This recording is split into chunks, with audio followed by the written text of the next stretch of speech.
Do you know what it feels like to scream inside your own life and realize no one can hear you? To sit at a table surrounded by people and feel like a ghost at your own party? This isn't about losing your voice. It's about realizing the world stopped listening long before you stopped speaking. I remember sitting in that meeting, a room filled with people I admired, people I wanted to impress, people I thought had it all figured out. I had this idea that had been sitting in my chest all morning, burning to be shared. It wasn't revolutionary, but it was good. I knew it could move the project forward. I could see the connections, the solution, the way through the problem we were all stuck on. And I opened my mouth, or at least I almost did. But before the words could make their way out, that familiar gut punch of a voice inside whispered, "Don't. Don't say it. What if it's wrong? What if they think you're stupid? What if they look at you the way they did last time, like you don't belong at this table?" So I swallowed it. I swallowed the words, the idea, the courage I had gathered to speak. I sat there in silence, nodding along, pretending to listen, while inside I felt like I was slowly disappearing. 10 minutes later, someone else voiced almost the exact idea I'd been holding in, and the room lit up. Nods, agreement, validation. They were heard, I wasn't. But how could I be? I hadn't spoken. And that's the moment it hit me. Invisibility doesn't come crashing down on you all at once. It's not like you wake up one day and realize you don't exist to the people around you. No, it happens slowly, painfully. It happens in those tiny moments when you silence yourself because speaking feels too risky. It happens every time you trade your truth for safety, your ideas for approval, your voice for the illusion of belonging. And the scariest part, the longer you stay quiet, the easier it gets to stay quiet. The easier it becomes to convince yourself that maybe you don't have anything valuable to say, that maybe being invisible is better than the risk of being seen and rejected. But here's what I've learned, often the hardest way. Our silence doesn't protect us. It doesn't save us from pain or rejection. It only deepens the loneliness. It only reinforces the belief that our voice doesn't matter. When the truth is, it's the very thing that matters most. We don't lose our voice in one dramatic moment. We bury it, piece by piece, under fear, shame, and the weight of who we think we're supposed to be. But that voice, it's still there. And it's waiting for us to be brave enough to stop swallowing it down, waiting for us to believe that we're worthy of being heard. When I look back at the times I kept quiet, the moments when my heart was begging me to speak, to stand up, to say something, I realized it wasn't just rejection I was afraid of. It was something deeper, something that felt like it could break me in half if it ever came true. It was the fear of abandonment.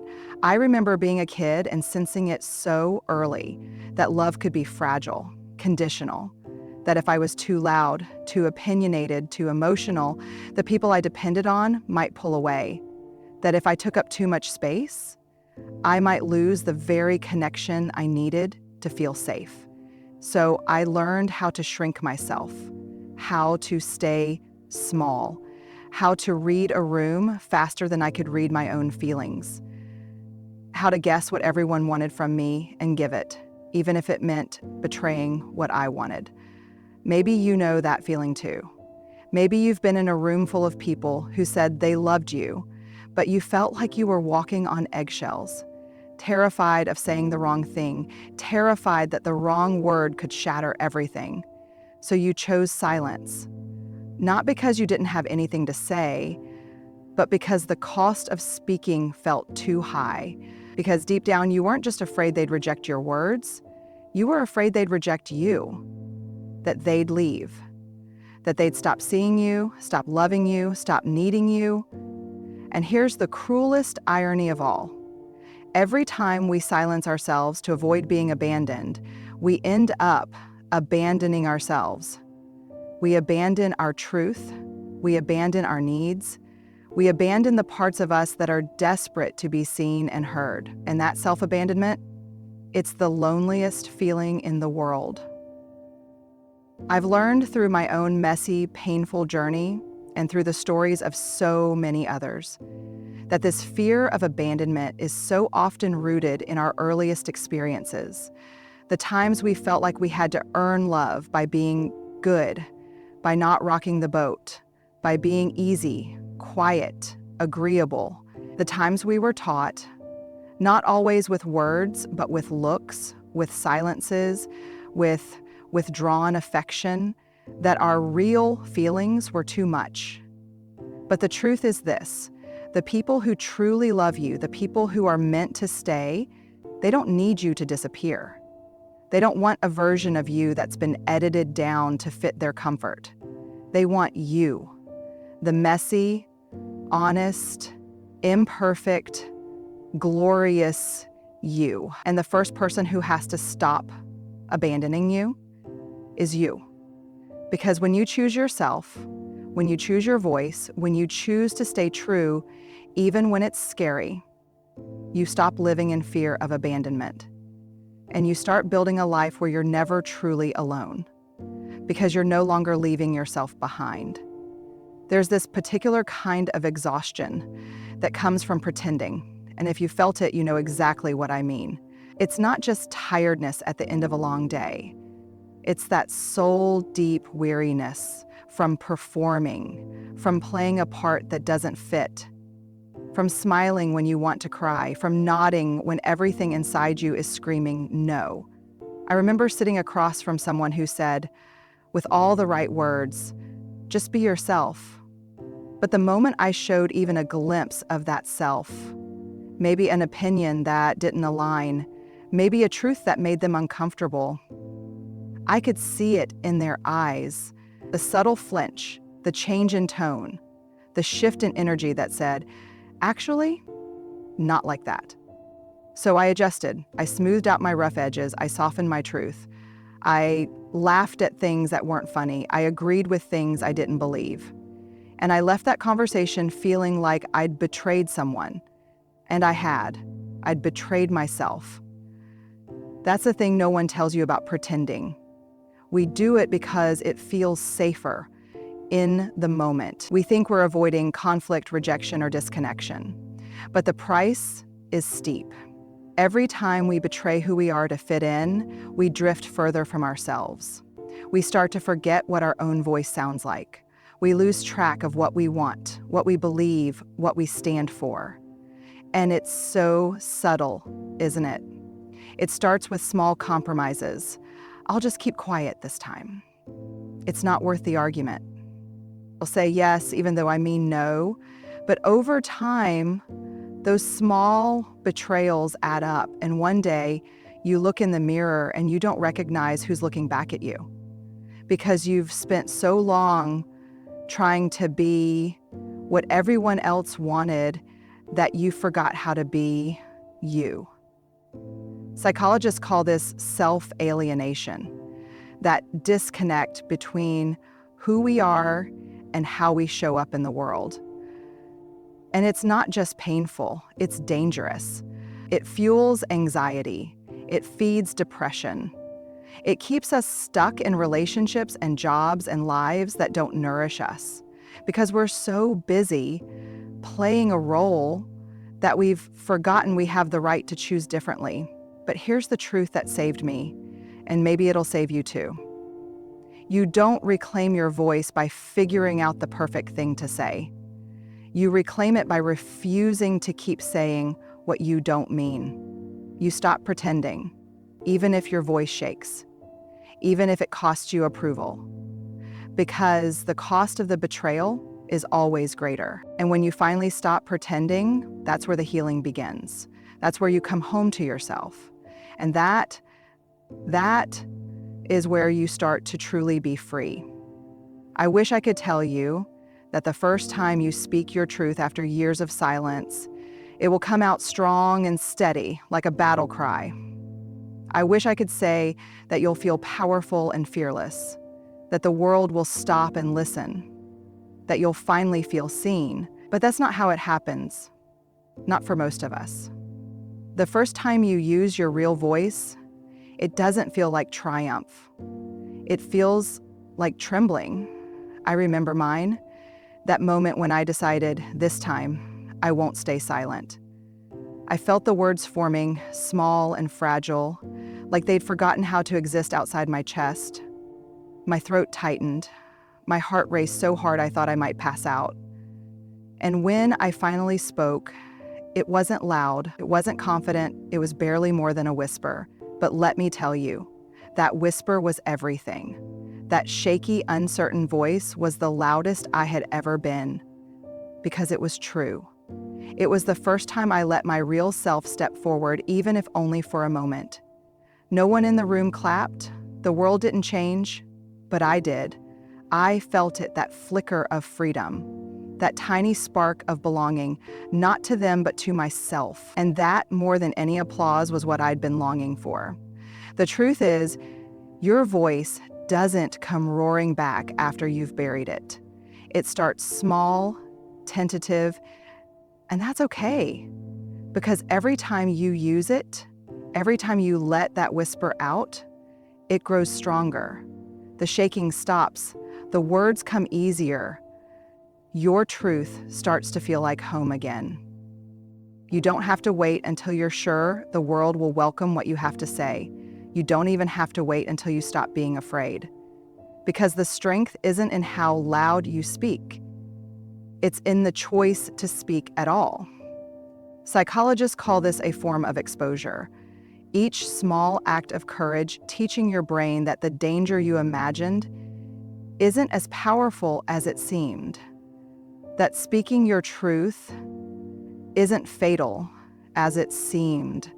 That speaking your truth isn't as powerful as it seemed. That speaking your truth isn't as powerful as it seemed. That speaking your truth isn't as powerful as it seemed. That speaking your truth isn't as powerful as it seemed. That speaking your truth isn't as powerful as it seemed.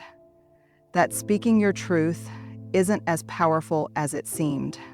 That surviving your own voice is the first step toward reclaiming your life. So if your voice is shaky, if your words are a whisper, if your truth feels fragile, let it out anyway. Because that whisper, that's the sound of you finding your way back to yourself. And there is nothing braver than that.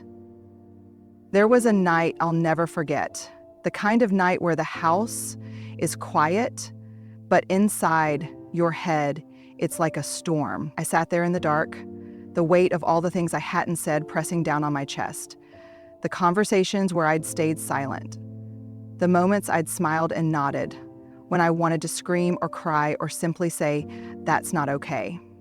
And in that quiet, I picked up a pen and opened a notebook. No filters, no pretending, no worrying about what anyone else would think. I wrote one simple question at the top of the page. What do I want? It was heartbreaking how hard it was to answer. I stared at the page for what felt like forever. I realized I'd spent so long listening to what everyone else wanted from me, so long trying to be what others needed, that I'd forgotten what my own voice sounded like. I'd gotten so good at hearing everyone else, I'd stopped hearing me. That's the thing about finding your voice. We think it starts when we finally speak up, when we finally get the courage to say what we've been holding back. But it doesn't.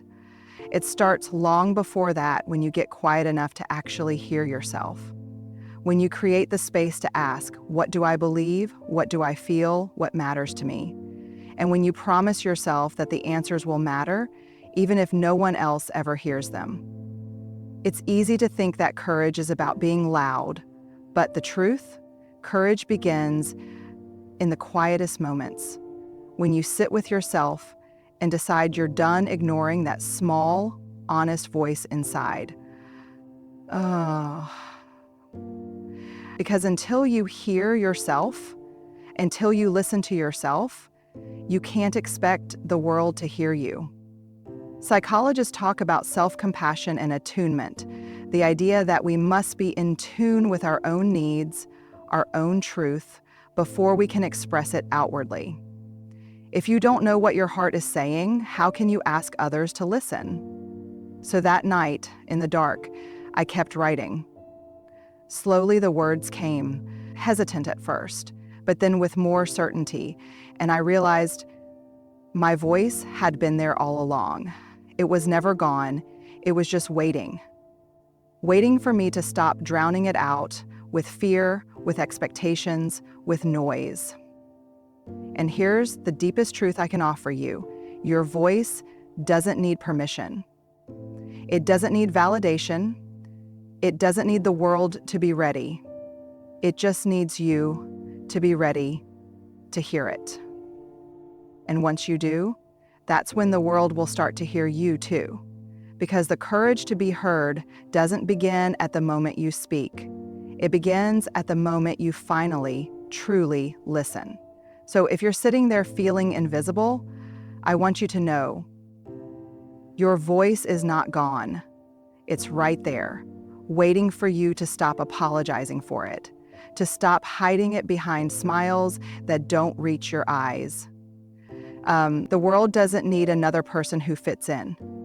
It needs you, the real you, the messy, brave, imperfect, powerful you. Find your voice, even if it shakes, even if it's a whisper. Start now. Because you're not invisible, not to me, not to yourself, not anymore.